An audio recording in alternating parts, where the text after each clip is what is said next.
America चाहता है, Israel चाहता है कि किसी भी मुस्लिम मुल्क के पास परमाणु बम ना हो। क्यों भैया? अमेरिका के पास परमाणु है, जर्मनी के पास है, फ्रांस के पास है, रूस के पास है, भारत के पास है, पाकिस्तान के पास भी परमाणु है, तो बाकी देशों के पास क्यों ना हो? दरअसल पूरे मिडिल ईस्ट पर अमेरिका का कब्जा है। यह उपनिवेशवाद है। यूरोप को आदत है दुनिया पर कब्जा करने की, और यह कब्जा अब धीरे धीरे टूट रहा है। ईरान और इजराइल युद्ध से साफ हो गया है कि ईरान के पीछे जो देश खड़ा है वो भी मजबूत है। ईरान के पीछे रूस और चाइना खड़ा है। खबर आ रही है कि चाइना ने अपने 2 जहाज भेजे हैं ईरान, और दोनों को रडार नहीं पकड़ पाया। अमेरिका के रडार, इजराइल के रडार। ट्रंप बहुत शातिर है, जितना बुर्बक समझ रहे उतना है नहीं वो बेवकूफ। ट्रंप शातिर है, वो लगातार पुतिन से बात कर रहा है। दरअसल ये लड़ाई अमेरिका और चाइना के बीच सुपर पावर बनने की है। अभी भी अमेरिका की इकोनॉमी 1 नंबर पर है, लेकिन जो रेशियो है, जो स्पीड है चाइना का, वो 10 साल में उसको पीछे छोड़ देगा, या 5 साल में। इंफ्रास्ट्रक्चर की बात करें तो चाइना अमेरिका से बहुत आगे निकल गया है। एलन मस्क ने खुद कहा था कि हमें चाइना को रोकना पड़ेगा। अब सोचिए कि इजराइल को इतना हथियार अमेरिका सप्लाई कर रहा है, जर्मनी और रूस, फ्रांस, माफ कीजिएगा, लेकिन अब कह दिया है अमेरिका ने कि मैं खुलकर तुम्हारे तरफ से नहीं लड़ूंगा। मतलब इजराइल का इस्तेमाल हो गया, इजराइल को एक युद्ध में धकेल दिया गया। वहां सेना में विद्रोह हो चुका है। आम इजरायली अब डरे छुपे बंकरों में छुप रहे हैं। 90 लाख की आबादी है। अब तक इजराइल उन देशों पर हमला कर रहा था जिनके पास अपना फाइटर प्लेन नहीं है, एयरफोर्स नेवी नहीं है, आर्मी नहीं थी, बहुत मजबूत आर्मी। गजा के फिलिस्तीन के पास नहीं है। लेबनान भी कमजोर पड़ गया था, हूती भी कमजोर पड़ गया था, लेकिन ईरान इनसे अलग है। कहा जा रहा है कि ईरान के पास 10,000 मिसाइल है। अभी तो उसने सिर्फ पुराने मिसाइल दागे हैं, उसके पास सुपरसोनिक मिसाइल है, और पुराने मिसाइल ही इजराइल के राजधानी पर आकर गिर रहे हैं, जबकि 7 लेयर की सिक्योरिटी है इजराइल तक आने में। अमेरिका ने पूरी सुरक्षा तंत्र लगा रखा है, इराक में, जॉर्डन में, सीरिया में। उसके बाद खुद इजराइल में जो है वो आयरन डोम रडार है। इन सब के बावजूद सोचिए ईरान की जो मिसाइलें हैं वो इजराइल पर गिर रहा है।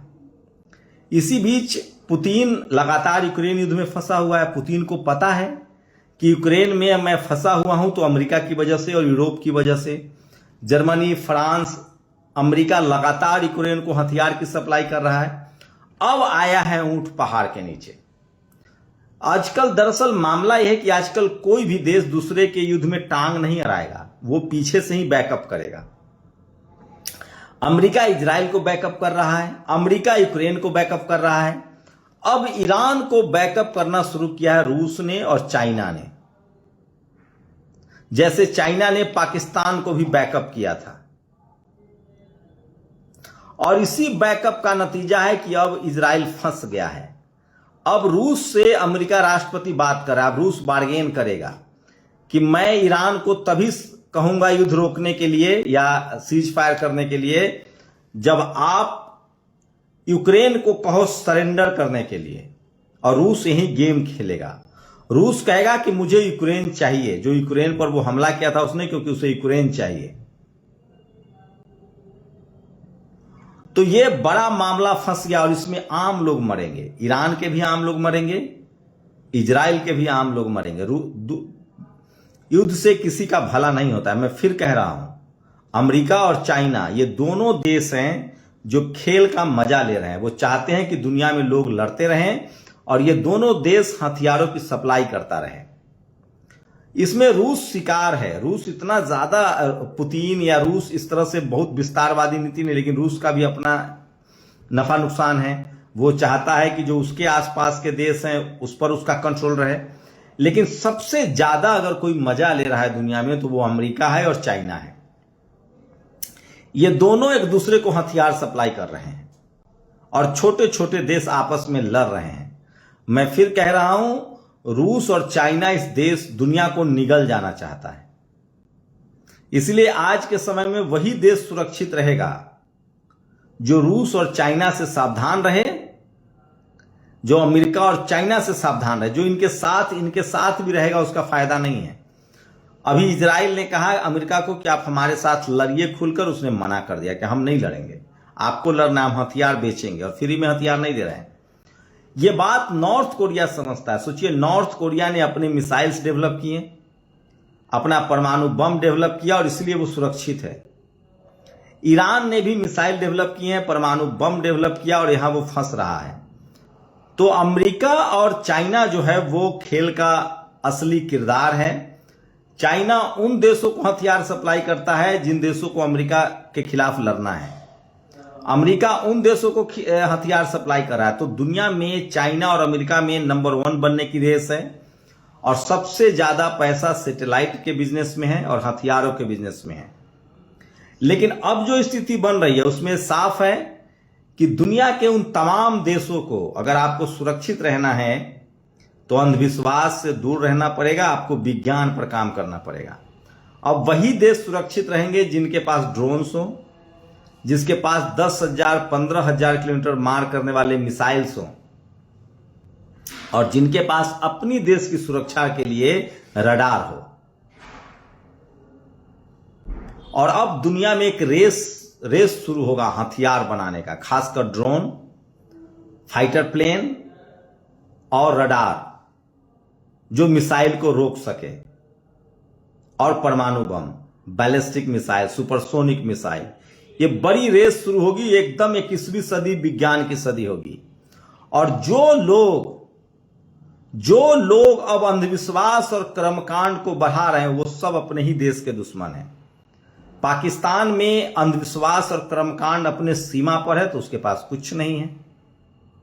नेपाल की वही स्थिति है, पूरे मिडिल ईस्ट की वही स्थिति है। और भारत की स्थिति बहुत अच्छा है। अब तक पिछले 10-12 सालों में जो थोड़ा बहुत अंधविश्वास और कर्मकांड बढ़ा है, अब सरकार को समझ आ गई होगी। जो पाकिस्तान पर ऑपरेशन सिंदूर हुआ उसके बाद कम से कम सरकार को समझ आ गई होगी कि हमें मिसाइल पर काम करना है, विज्ञान पर काम करना है, हमें और सारे टेक्नोलॉजी पर काम करना है। अब सोचिए, फाइटर प्लेन को एआई से उड़ाया जा रहा है, आर्टिफिशियल इंटेलिजेंस से। अब सीमा पर जवान इंसान नहीं लड़ेगा, वहां रोबोट लड़ेगा, एलन मस्क बना रहा है। तो अब जो नया वर्ल्ड वॉर बन रहा है उसमें इंसान सुरक्षित रहे और इंसान एआई का इस्तेमाल करेगा, आर्टिफिशियल इंटेलिजेंस का। इंसान रोबोट का इस्तेमाल करेगा, ड्रोन का इस्तेमाल करेगा और मिसाइल्स के इस्तेमाल होंगे, फाइटर प्लेन के इस्तेमाल होंगे। और जो देश इस रेस में पीछे छूट जाएगा, अगर वो अपना नहीं डेवलप करेगा तो उसको चाइना और अमेरिका पर आश्रित रहना पड़ेगा, क्योंकि ये सारे इक्विपमेंट्स बना रहे, ये बेचेंगे और दुनिया की इकोनॉमी पर कब्जा कर लेंगे।